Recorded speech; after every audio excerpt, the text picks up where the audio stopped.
There are a few movies in this category for me of stone cold masterpieces that just aren't for me.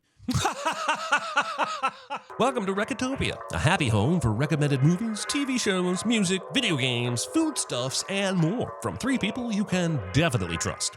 Trustability varies by region, no guarantees implied.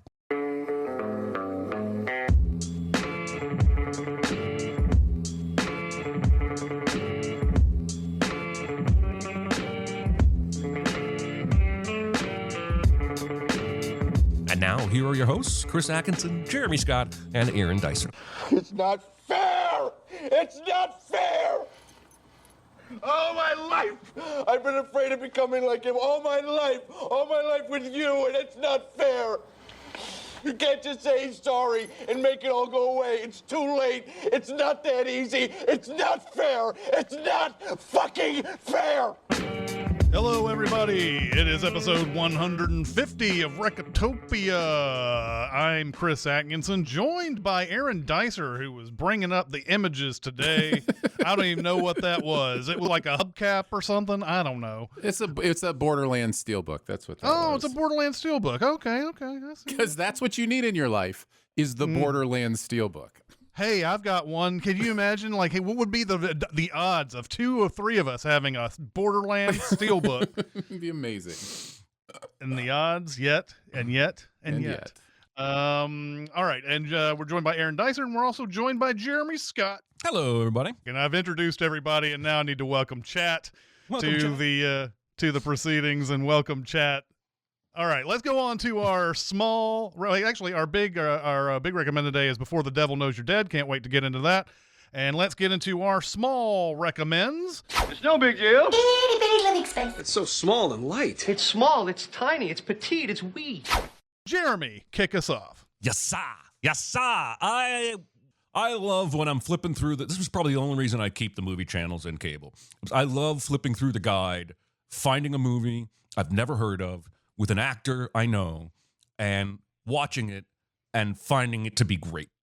So that happened this week with a 2024 movie called A Different Man, starring Sebastian Stan. This movie fucked me up, and I mean that in the best way possible. I'm going to tell you a little bit about the plot, just because look at how boring that image is. I need to tell you what's going on in this movie so that you'll be interested to watch it.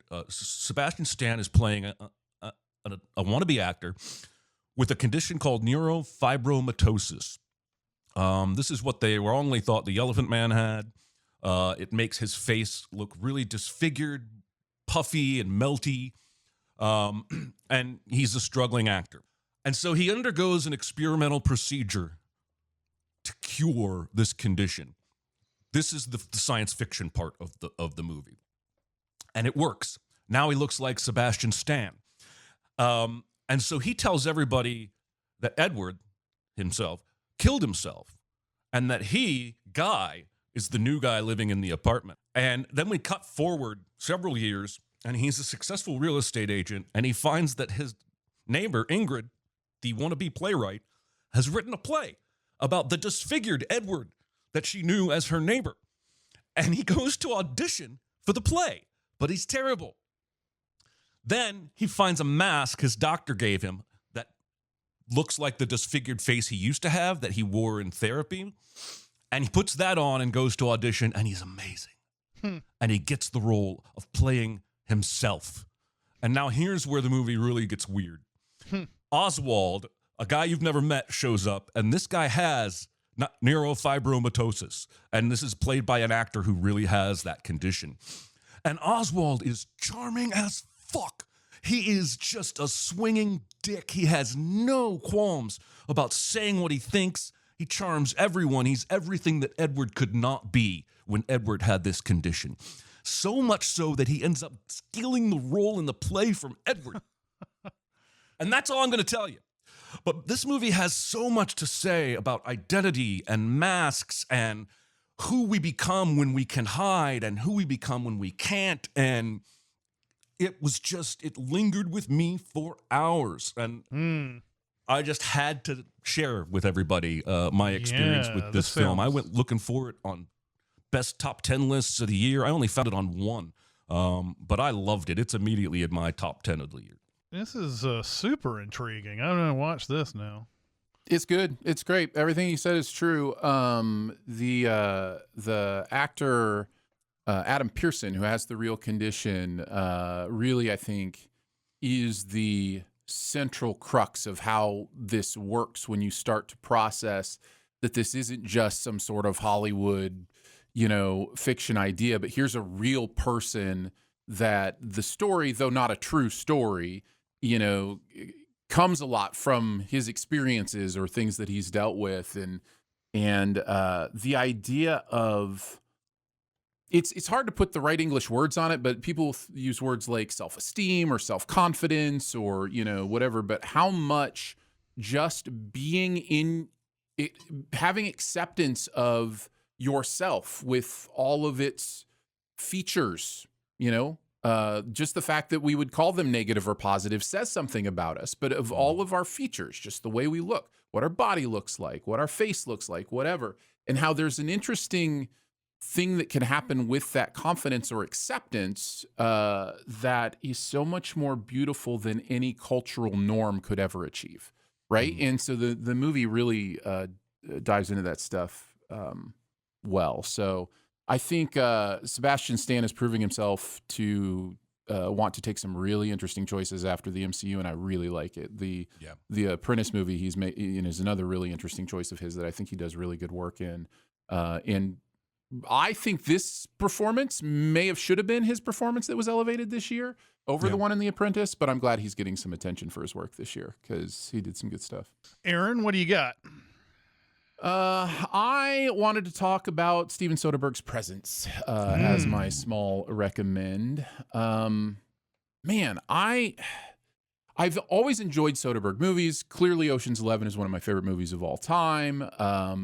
And there are others that he has done that I would put in that category of all-timers. Even Sex, Lies, and Videotape, his kind of debut into the, world of independent film and all that is a pretty astonishing, first-time thing for a director. But man, his recent, since he unretired, so to speak, I just think it's getting buried, and I'm not sure why.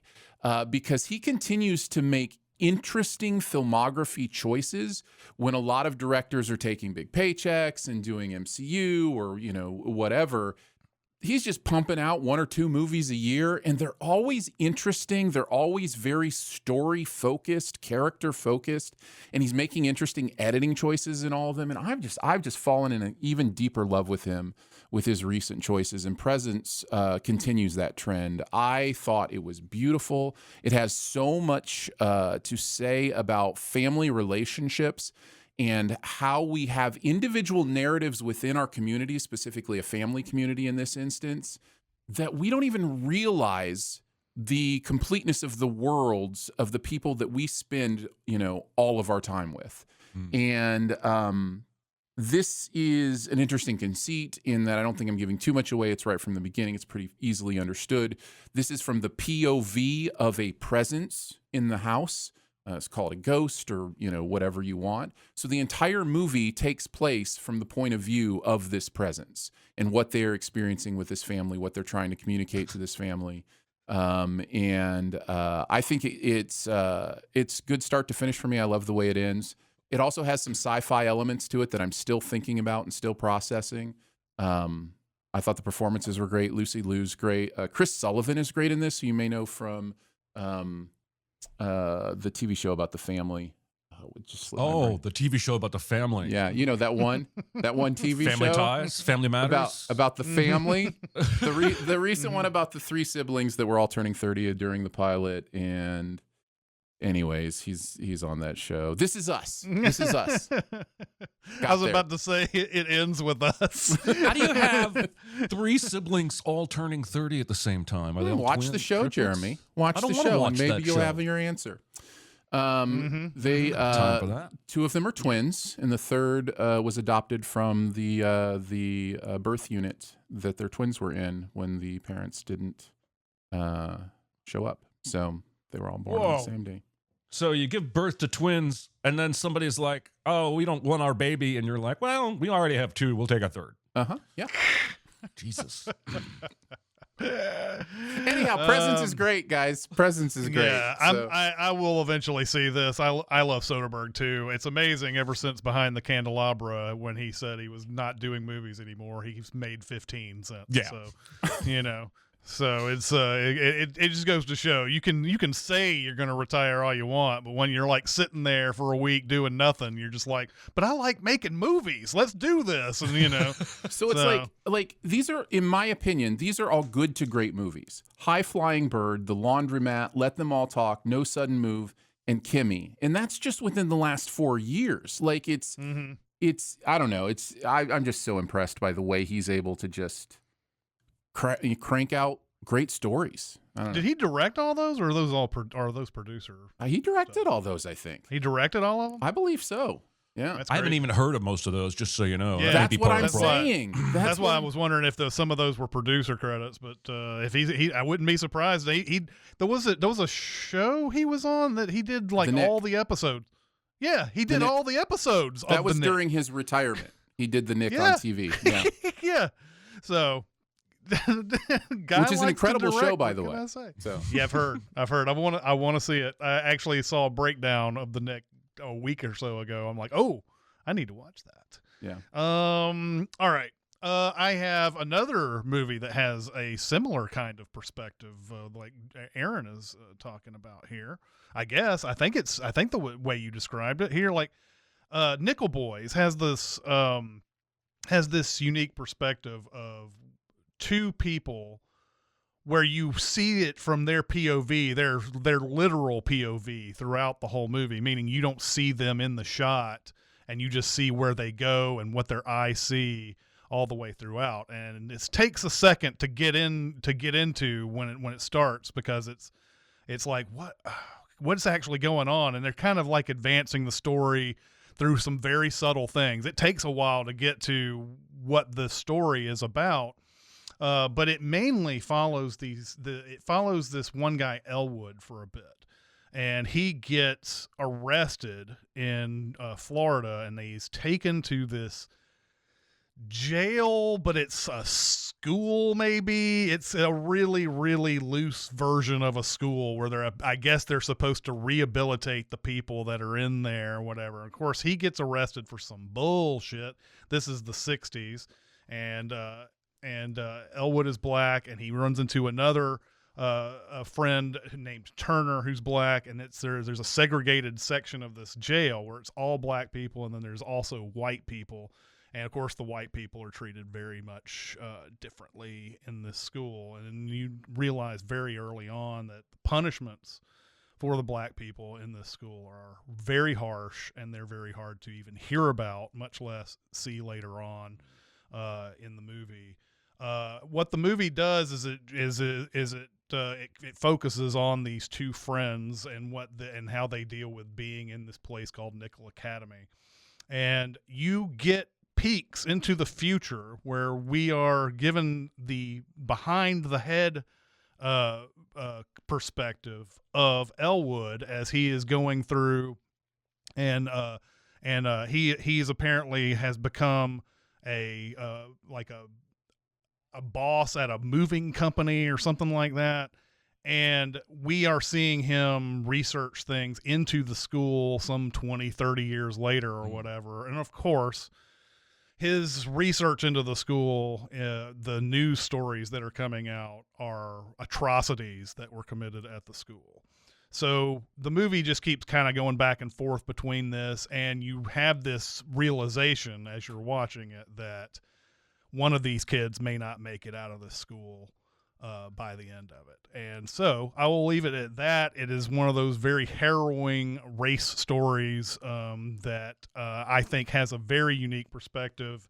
And probably this movie should have gotten a lot more nominations, considering the Amelia Perez's of the world. Ramel Ross is the writer-director on this.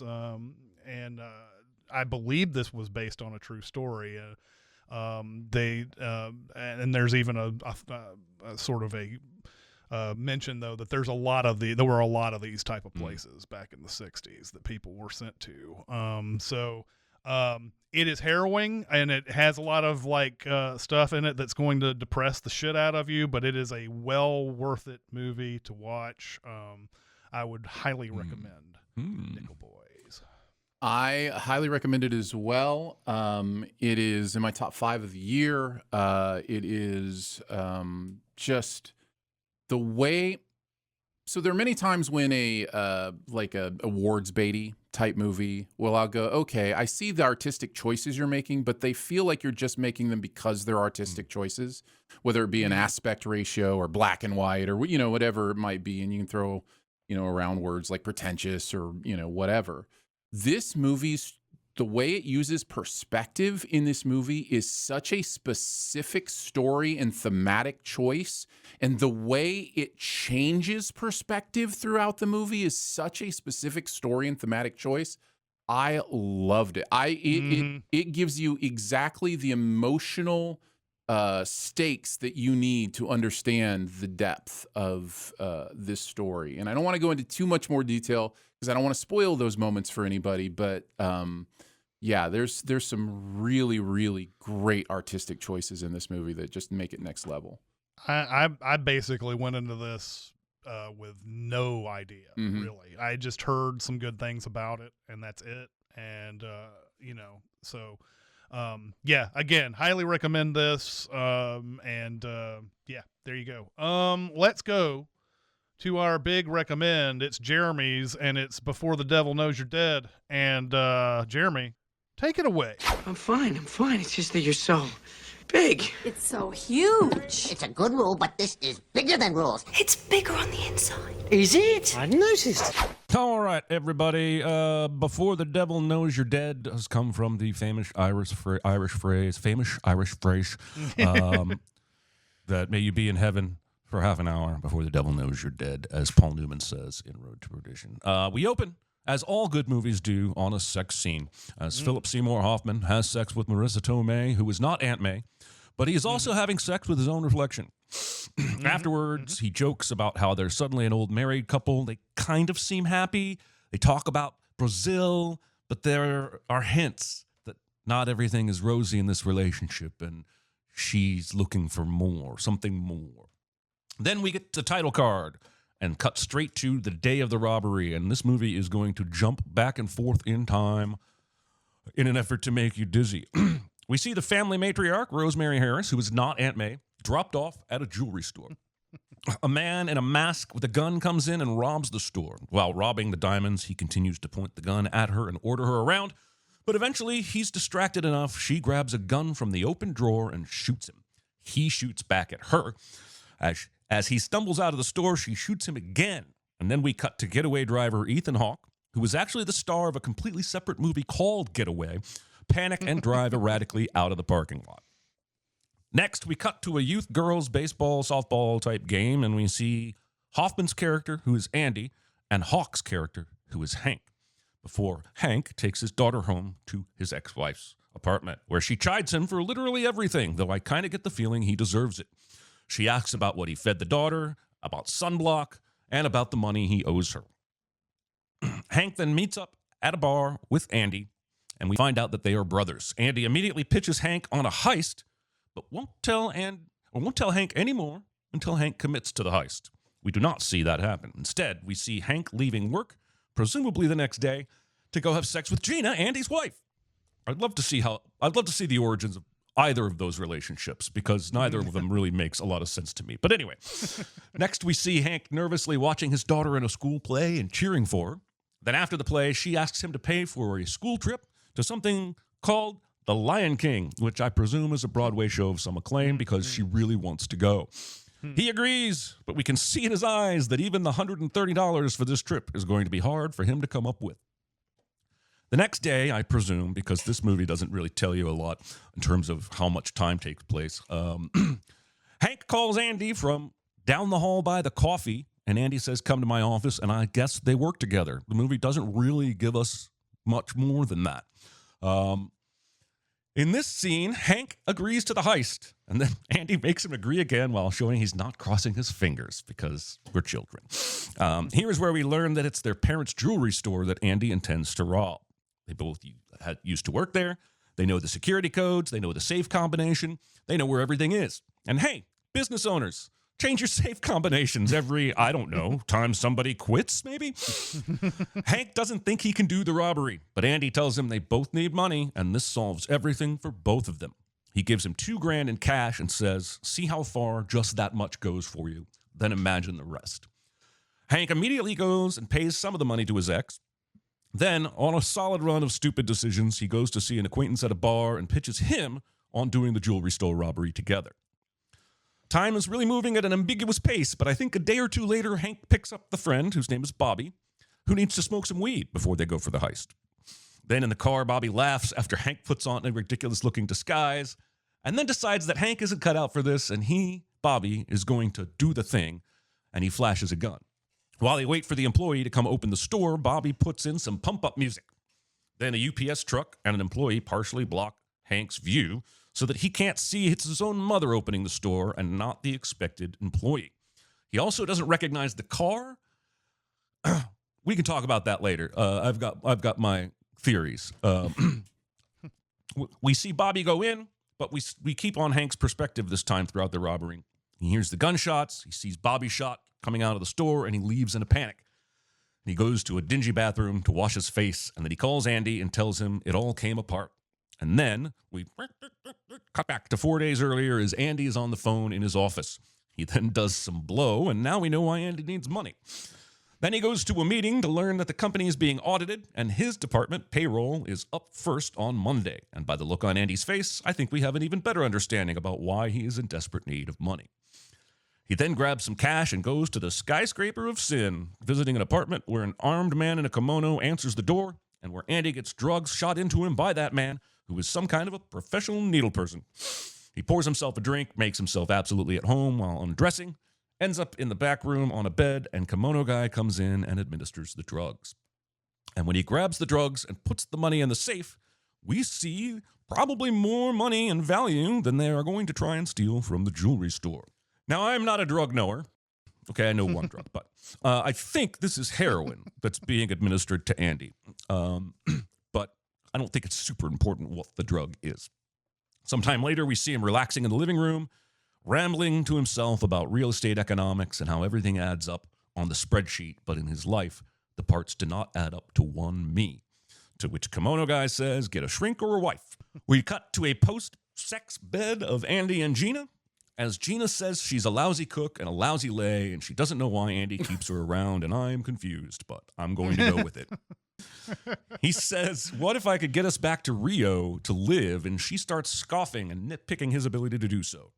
During this conversation, he mentions he's pulling down 6 figures, which that dude is spending a ton of money on drugs if he still needs money somehow.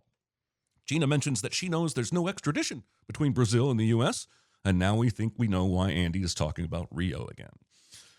Andy then visits a pretty shady-looking diamond appraiser/fence and gives him a diamond and his card and leaves.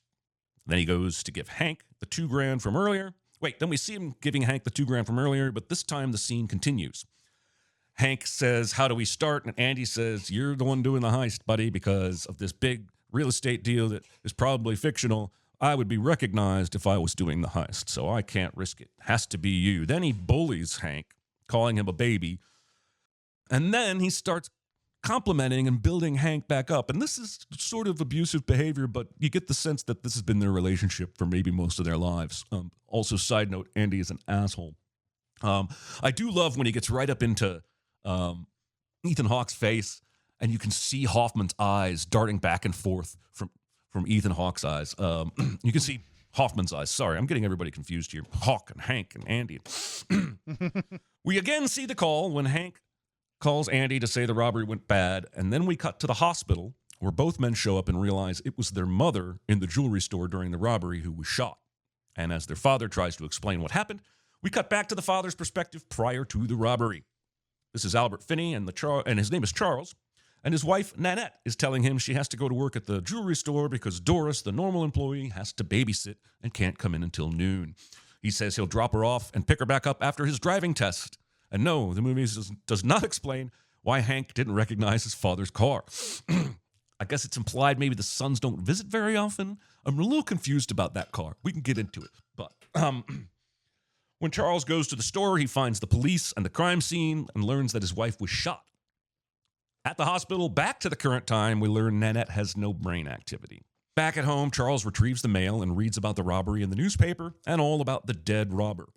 As Charles obsesses over the murder and understanding the case, Andy tries to push him to make a decision regarding pulling the plug on Nanette because Andy's an asshole. It's worth noting, despite everything that's happened, we're only halfway through this movie.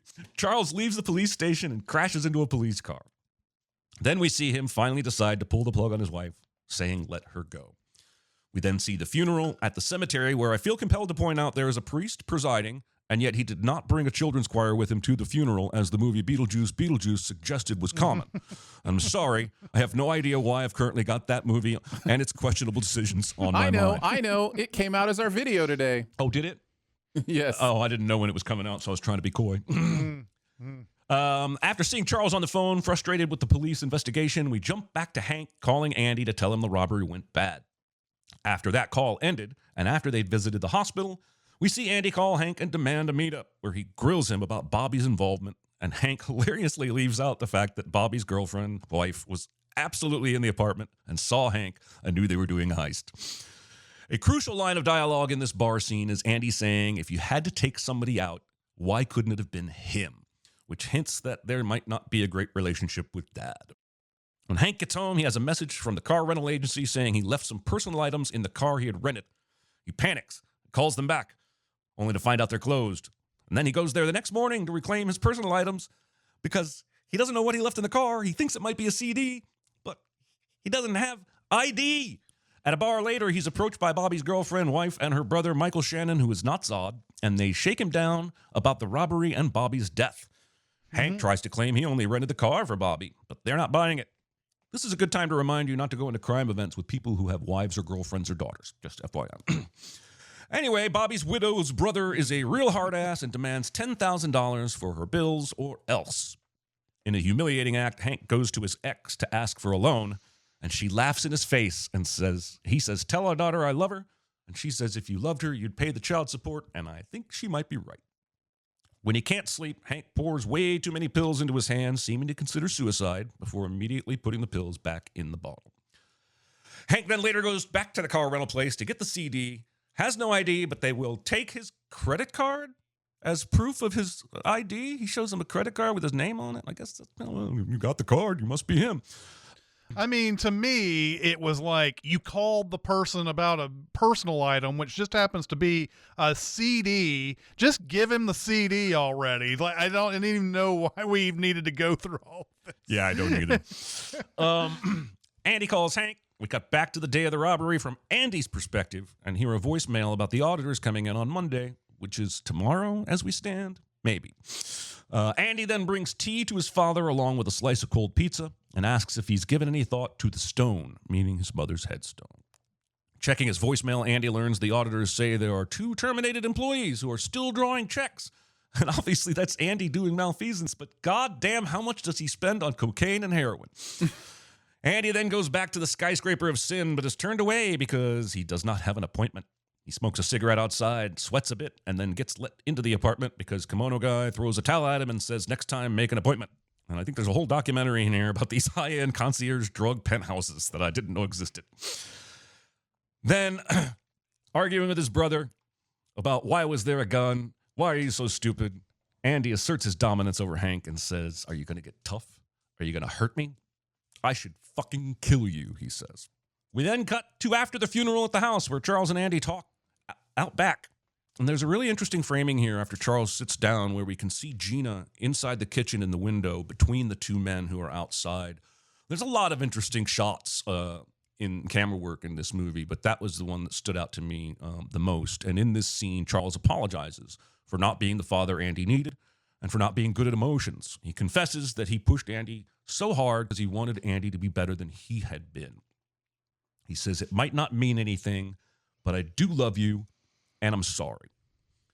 And this is where the movie, to me, becomes all about this relationship. and not really about the heist. And so many sons would love to hear their fathers say this to them. But it just comes too late for Andy to be able to accept it.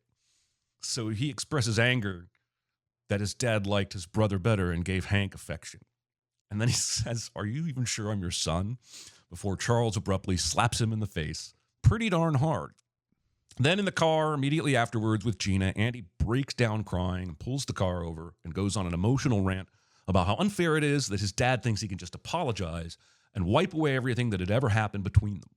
It's powerful and relatable, and Gina tries to talk to him, but then he just shuts down again and drives off. We next see him leaving the house for vague reasons, and Gina asks, "What would you do if you came back and I wasn't here?"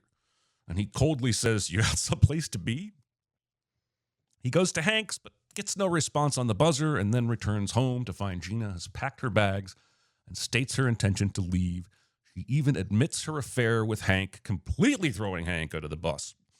She also tells him the boss called and he's supposed to call right away and asks if he's in trouble. Hank barely reacts to any of this, and she's upset that he won't even get angry about her leaving, but he does give her some money for a cab. After she's gone, he angrily unmakes the bed and gently ransacks the bedroom before hitting the living room to dump out an entire huge bowl of decorated rocks one by one onto the glass coffee table. We see the phone is off the hook, and we cut to Charles in the car getting a busy signal before jumping to Charles' life before the robbery.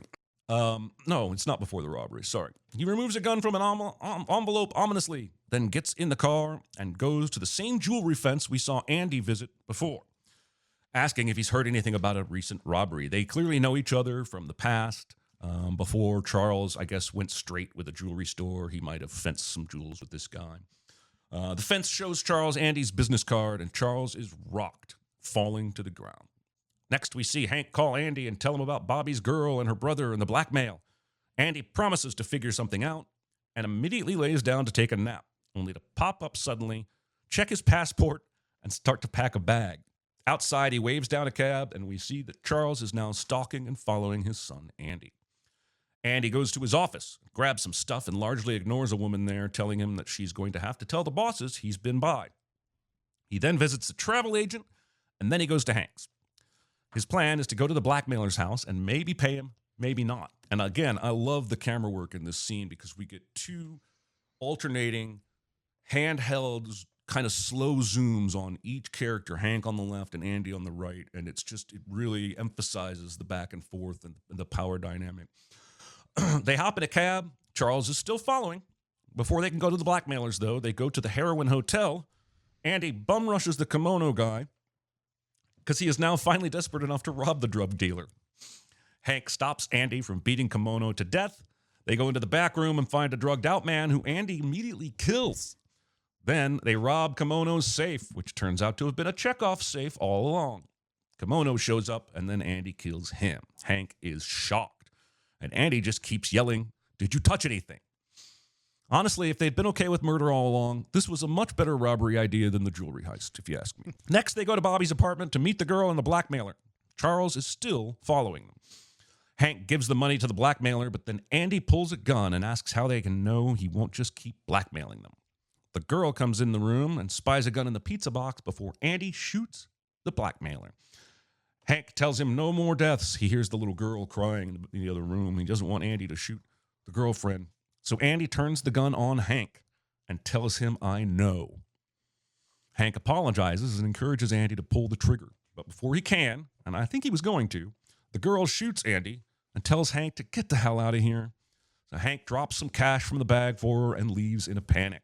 Charles calls out to him, but Hank doesn't hear. So Charles drives off after him, only to get completely blocked in by police who are arriving in response to the gunshots and the girl's 911 call. And they are here way too soon, if you ask me, but it's a movie, so I'll let it go. Charles watches Andy wheeled by on a gurney and loaded into an ambulance and appears to lose some of his anger at Andy. He goes to the hospital to visit, and Andy immediately apologizes and says he just needed money. There wasn't supposed to be any gun, and Mom wasn't supposed to be working. Charles puts his hand on Andy's forehead and tells him it's okay. He puts on his glasses and looks at the heart monitor, turning it off and then back on. And then he walks into the hall and says, "The monitor turned off somehow." And she said, "Oh, it's common, just reset it." And now is probably when you start to feel the hairs on the back of your neck stand up a little bit as you realize that Charles was maybe testing to see what would happen if the monitor was turned off. And he goes in and attaches all of Andy's wires to himself so the monitor will keep working.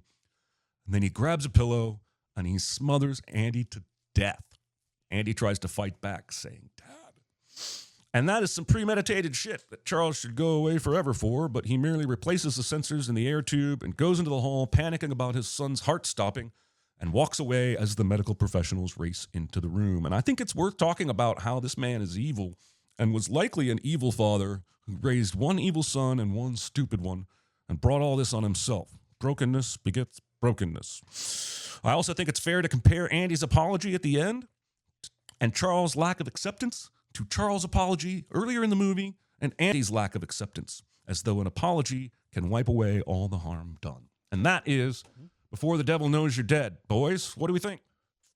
Few things before I get into this, or a few things. I believe he doesn't have an ID to go back when he goes back to the rent-a-car place because Michael Shannon takes it from him. Oh, okay. That's the reason why he doesn't have it. The part where you were like, you said that they're murdering people at the end, and why don't we just do that in the first place? I don't think his urge to murder happens until after he has had his scene with his dad, and that and then he's going to get left by Marissa Tomei. So I don't think anybody's in that headspace. No, until, and I was after that. I was only joking. I wasn't trying to say they actually should have done that heist. I was just, so now that we're okay with murder, maybe we should have looked at this place. Yeah. I just wanted to make that clear. And then what was the other thing? What was the other thing? Oh my gosh, Aaron, just go ahead and start talking. I'll remember. Sure. This movie falls into a category. There are a few movies in this category for me of stone cold masterpieces that just aren't for me. Seven is another one of these movies. And there are a few of them, and I'll talk about why. But I do want to say right from the beginning, this is an incredible film, just on so many levels, and we'll get more into specifics, I'm sure. But for me, there's a distinguishing thing between the destination and the journey in movies sometimes that I find myself getting distracted by. I think the destination in this movie is it's hard for me to come away at the end and go, that is a movie that I think speaks truth to something in my world. Like, my worldview is so opposed to like nihilism and those kind of things that I come away from it with the themes and the messages just going, nah, just not true. Kind of like if you watch a movie and you're just like, well, that didn't really happen, so it's harder for me to invest in it. It's a form of that, and I realize this is all, by the way, completely subjective and viewer based. But I think that's part of it. And again, I'm still trying to put my finger on this stuff, having watched movies for 45 years now or whatever since I was a kid, like trying to figure out why I like certain things, why I don't. The journey is a simple journey. Honestly, this movie isn't really that complicated, but the performances and the filmmaking techniques elevate it to this really interesting story because of the way we're doled out information in this movie. It really keeps us invested in the right questions, right? The right storytelling questions. So we get the exact answers we need when we need them, to never feel like we're confused or we're annoyed. And that is a tough magic trick to pull. And the nonlinear stuff here, I think, works really, really well. The second reason it works so well is named Philip Seymour Hoffman. He is astonishing in this movie. And by the way, the other performances in this movie are great. Like Ethan Hawke is always great. Yeah. But Philip Seymour Hoffman is blowing my mind in this movie. And I've seen him do great performances before. And I think that is definitely noteworthy. I mean, 3, 4, maybe 5 bravura performance scenes in this movie from him where you're just like, wow, you only needed one of those for the Oscar reel, Philip. Like, you didn't have to go so hard.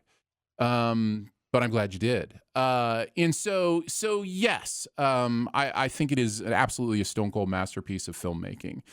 I think this movie, if I'm understanding it correct, or what I'm taking from it, for my own personal narrative, is about the Albert Finney character. It's about Charles. It's about the father in many ways. We end on a picture of the father walking through the hallway, right? And it goes white, and that's kind of the end of the movie. Yep. Like, he is in many ways symbolically passing on to a new life in some ways. Like, there's this kind of, light at the end of the tunnel aspect to the way that's shot.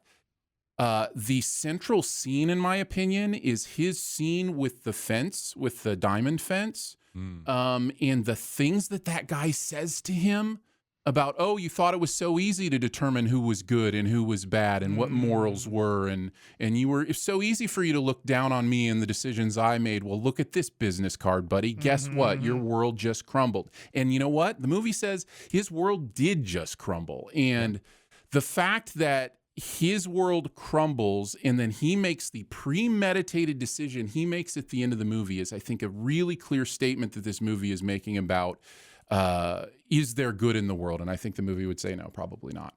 And so, like, that to me is that destination part that's, that makes the movie overall one that I go, did I like it? I don't know. It's not saying some things that really, go along with how I see the world, but it is a stone cold masterpiece. So, but again, I put it in the category of movies like Seven, which is obviously one of the best movies ever made. Like, there are just these movies that I put a little asterisk on, a very personal, subjective asterisk on.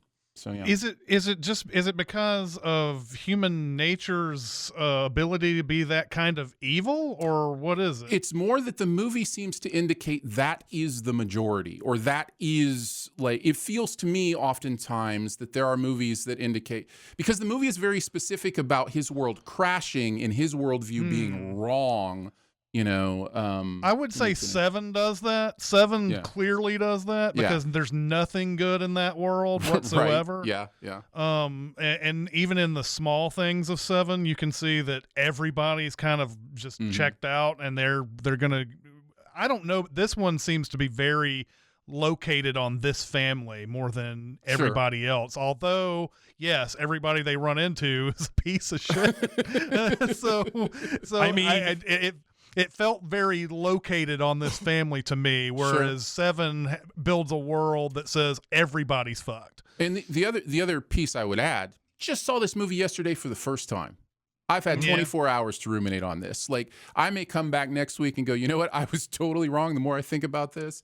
I love this movie completely. I don't know, but I'm just speaking to the current cognitive dissonance I have with a film like this that is, again, clearly a stone cold masterpiece. It doesn't give you very many people to root for. I mean, Rosemary Harris is a fine person in this movie from what we see.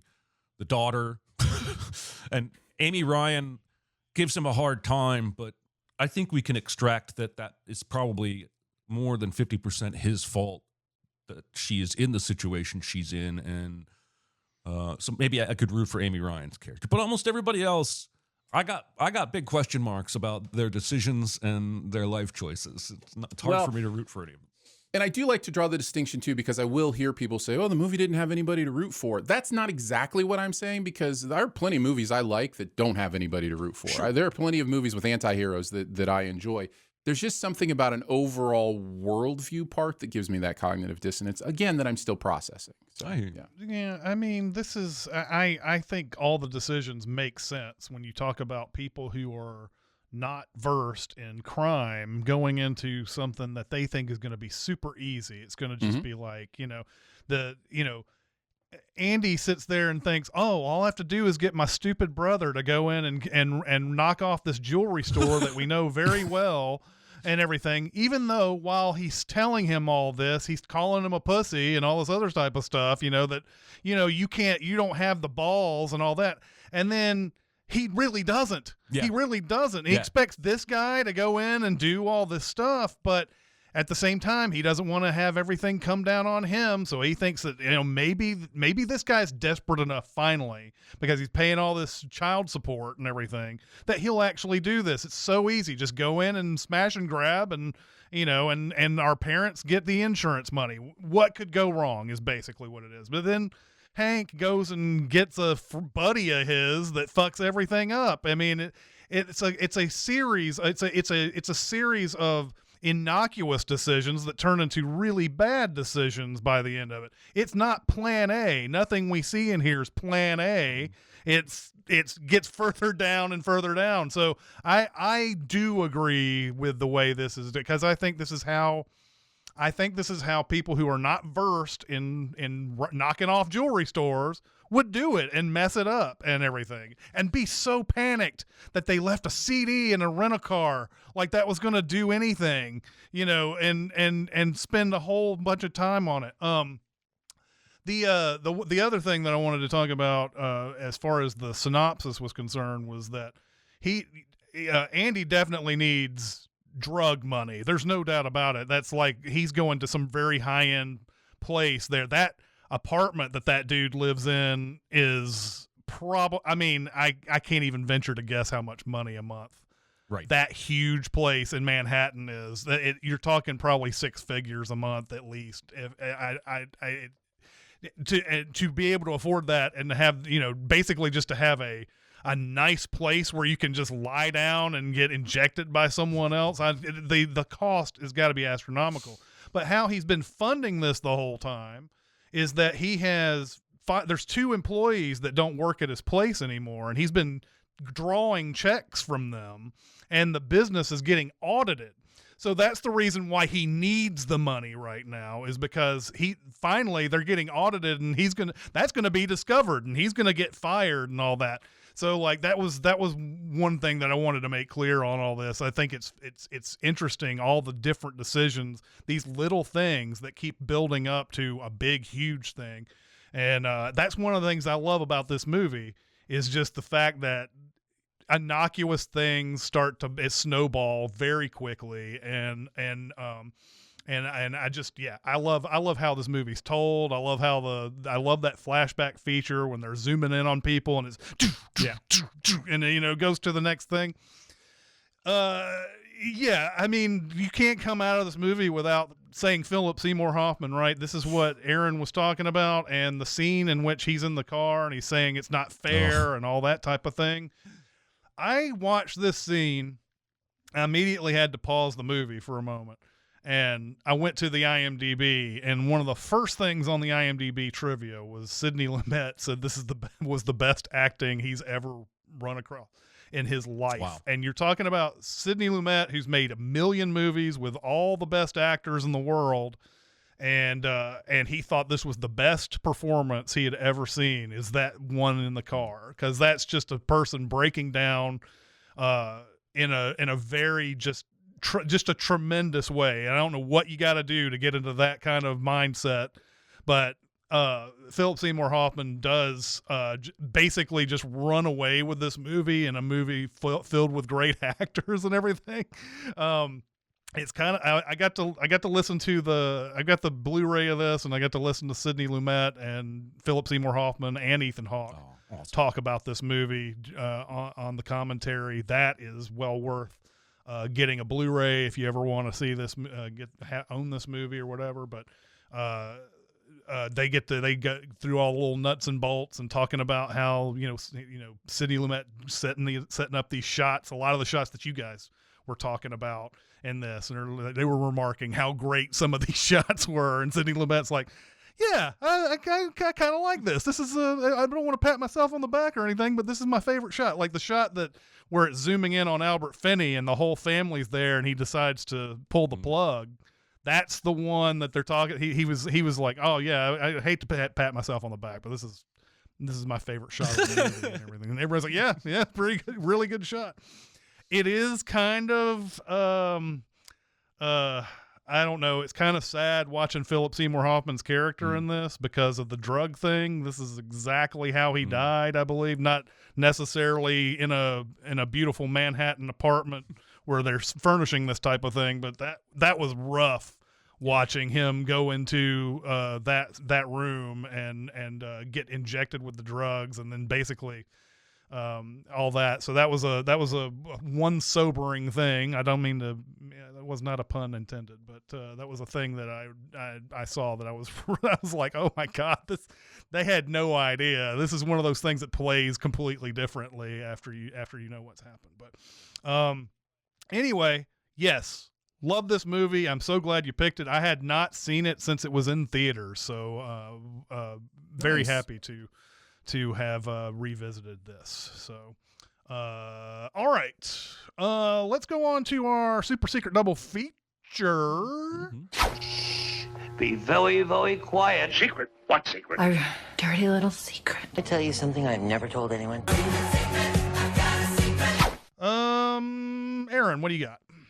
Yeah. I went with Place Beyond the Pines. Oh, I haven't seen this in forever. Yeah. I remember feeling similar with this movie in the way that it handles telling the story, giving you information at different parts of what's going on, the way it plays throughout time with these individuals and who they are, the way it deals with people trying to crime and things messing up, and the way it deals with family relationships, all seem to be consistent themes in this movie. And yeah, I personally think this movie has a little more hope to it, but and so maybe that's why I like it more. I don't know, but it definitely deals with a lot of the same things. And I think Gosling and Cooper and Eva Mendes are all great in it as well. So I definitely think this one's worth a watch if you haven't seen it, and worth a revisit if you have. Man, yeah, I was working at Hollywood 27 when this movie came out, and I haven't seen it since. So I only saw it once, but I remember liking it. Mm-hmm. Is this where Ryan Gosling and Eva Mendes met? I think so. Or had they already gotten married by this point? I don't know. I don't know. All right, so I had a couple. I'm going to name a couple that are not my super secret double feature right off the bat. The first one that really occurred to me was Fargo.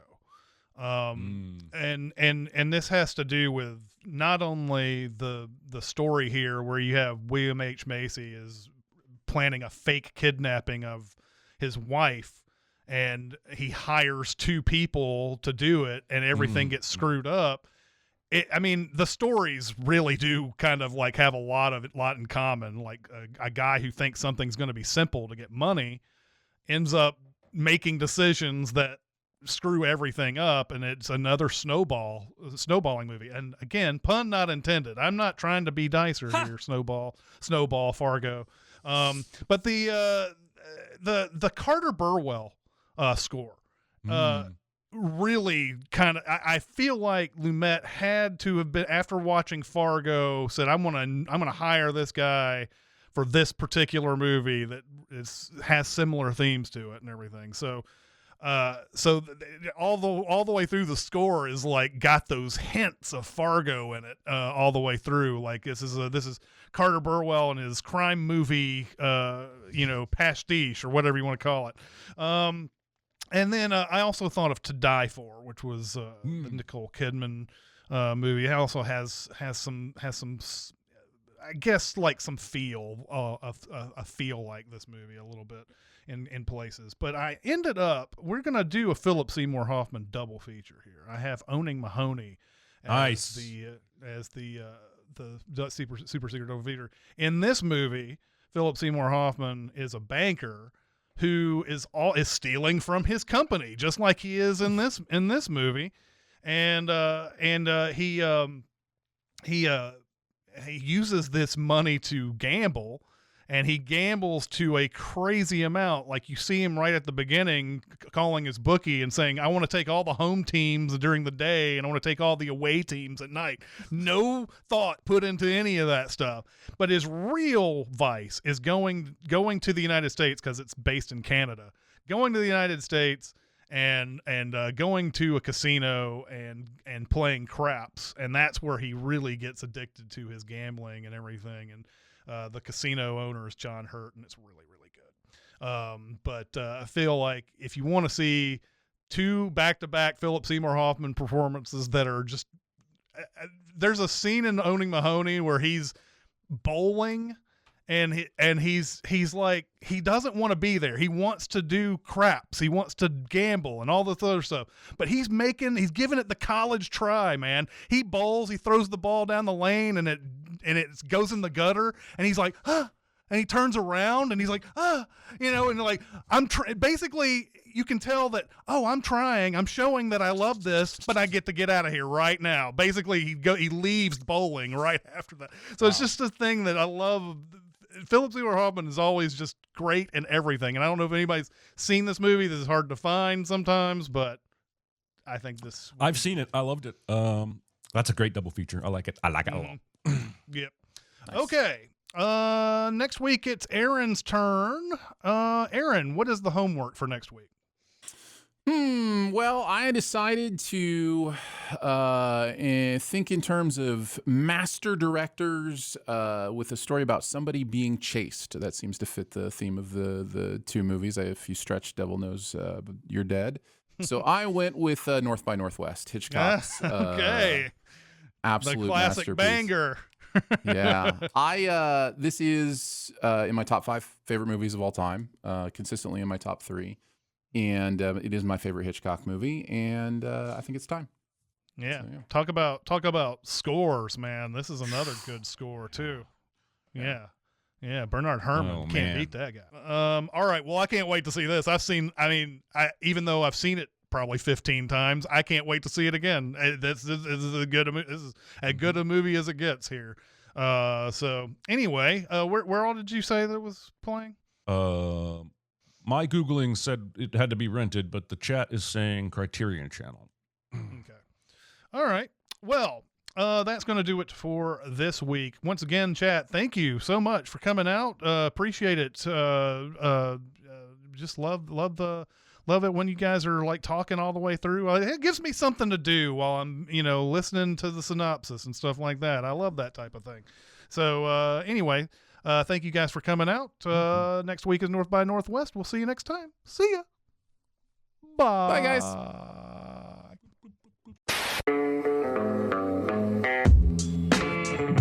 Be a part of the live show by being a member of the Sin Club at Patreon at patreon.com/cinemasins. Chat with us on the Cinemasins Discord at discord.gg/cinemasins or Cinemasins Twitter at Cinemasins, and email any comments or questions to Recotopia at cinemasins.com. That's RECOTOPIA at cinemasins.com.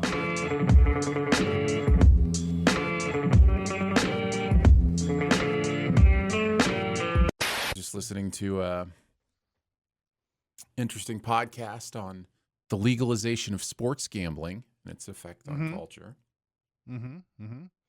and how according to them, nobody was prepared how quickly it would just become like dominating sports, and going into kind of some of the reasons for why that happened. Part of it being that a lot of the legislation that legalized it also incentivized it. So like there were incentives for like these companies were given like tax-free investments into getting new customers. So they likened it to basically after Prohibition, if the government had been like, and make sure everybody gets to smell the whiskey, like let's make sure everybody knows that they're supposed to start drinking again. It's like, it didn't need that bump, I don't think. Yeah, there's no telling what kind of political wheelings and dealings went on there where, somebody got enriched from supporting it and everything. I've always been in this weird place with the sports gambling thing because I have been around it for a really long time, even before it was legal. Not that I personally was not I still am not a big sports gambler, but I was always around people who were. Well, and you could always do it in Vegas, right? Like you could always do it in Nevada. Yeah. Yeah. But here in Tennessee, I was always around people who were gambling on things. And once it became legal to go onto a site and bet on games and stuff, they were all in on it. I have been just kind of like a casual, like every once in a while better on these type of things. But I've been in this weird place because I don't believe there's anything wrong with it, but I do see the damage that it does to a lot of people too. Sure. So I believe it's just like anything. Don't do too much of it. Don't do what you can't. Don't overextend extend yourself. Don't do any of these type of things. But I don't know. That's one area in life where I've been in this weird spot where people I respect are like, this is the worst. This is going to be the worst thing that happens to society. And then I'm on this other end where it's like, oh, this is great. This is the most awesome thing ever that we can gamble on sports now and blah, blah, blah. And they don't go overboard, but then I know that there are others who do. So it's kind of like the whole, like, should we have alcohol? Should we have cigarettes? Should we have all these things that people overdo?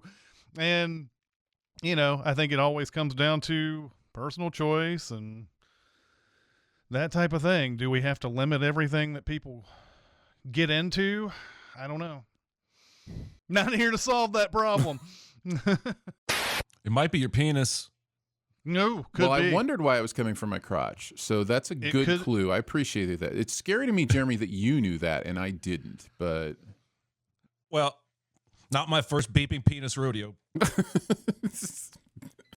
Beeping penis rodeo. All right. Hello, everybody. We're beeping penis rodeo. Playing our hit song. This ain't our first. So anyways, yes, I think alcohol is a good comparison because if prohibition had, been revoked and then the government was like, and let's make sure we get all the 18 to 24-year-olds drinking as quickly as possible. Mm-hmm. That's what it feels like with the gambling thing is just like FanDuel and, what the other big one is, DraftKings. Yeah, DraftKings. And there's like a million. MGM is a huge one too. And well, they were saying those two spent in the billions of dollars in advertising, and much of it was tax exempt because of the things the government, did when they, legalized it. Like it's wild to me. I think the stuff that's going on. I think, okay, so if we're going to make alcohol a good comparison, and I believe that it is, and I'm coming in late to this conversation, I don't know if there are laws everywhere, but we don't let bartenders overserve people, right? Fair, yes. So the problem I have with FanDuel, and this is the expose article I read like a month and a half ago, it might not have been FanDuel. I don't want to, one of them, I don't know which one.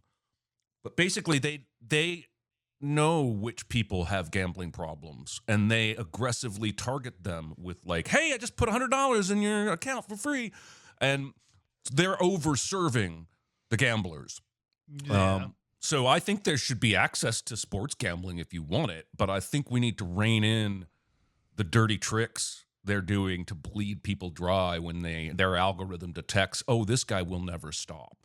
Yeah. That's for sure. That's one of the biggest issues is sort of doing that. What you're saying there, like I will put one little bit of a kink in that bartender analogy though, and that is the fact that you can still go to a Kroger or whatever and buy as much beer as you want. Yep. So nobody's regulating that. Although it's not. I think your comparison to a bartender is more apt because that's a so-called free-flowing tap that you're there the whole time. You'll never run out of beer as long as you're there, basically. Yeah. But when you buy stuff at a store, you will eventually run out. But I remember when I first got into wine, the first time I went to a wine store to buy a couple bottles of wine, I had like 2 picked out, and I saw another one that I liked, and I turned to the guy and I was like, "How many can I buy?" He was like, how many you want? I was like, awesome. Yeah. Right. Like I expected there to be a limit because I was naive, but yeah. Yeah. Yeah. And some of the naysayers are also saying, well, look at what's happening with, we just had an umpire from baseball a couple of days ago or yesterday who got fired because he had a gambling account. And it was one of it's almost the Shohei Ohtani thing, except this guy really was gambling. He shared it with a friend. Now he says he wasn't gambling on baseball, but the friend was, and it was on this account. So like now what? You just lost your job. I can't really. I'm not going to sit here and try to discern whether or not you bet on baseball or not.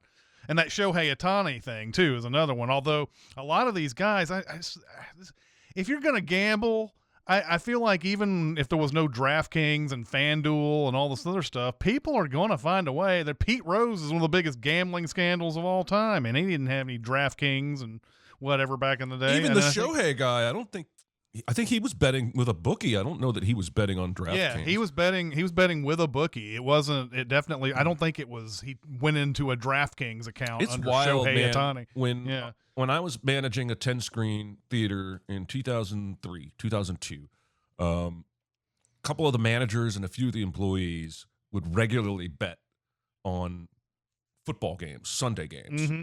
And it was just this guy who walked into the theater and chatted with everybody, and they gave him their bets or whatever. It was just some dude, just some guy. Yeah. I don't know who the fuck he is or who he reports to or what. It was crazy. I remember a dude when I first worked at a movie theater, who was the assistant manager there or whatever, was like, he'd always have his radio on. He's sitting there listening to all this stuff and everything. And he's like, yeah, I got 49ers tonight parlayed with the Braves and then all this other stuff. And it is a constant thing. And I just feel like I understand where the dangers are. And that one thing that Jeremy's talking about, where they're feeding the addict as many little special things as possible, that's probably where the biggest issue is for me. I think so. Yeah. It's so hard to know. Everything else, the gambling, I don't care about. Like, gamble away. I mean, I think, but I think there are plenty of people who can gamble and not, lose all their money and get addicted or what have you, and just put $10 on a game here or there.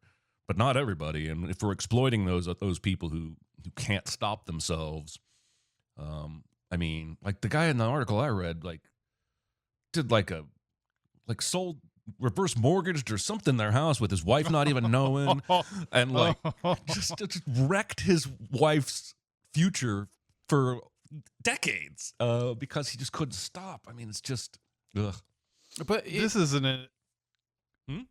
I was just gonna say, but that happens with the stock market and has for years. You know what I mean? Like it's that's another form of gambling addict is the person who or the person who buys the latest meme coin and invests their entire mortgage in it and it tanks or whatever. Like it's just or if you're so sad. Ned Flanders, you don't even have insurance because Nettie considers it a form of gambling. That's right. Mm-hmm. That's right.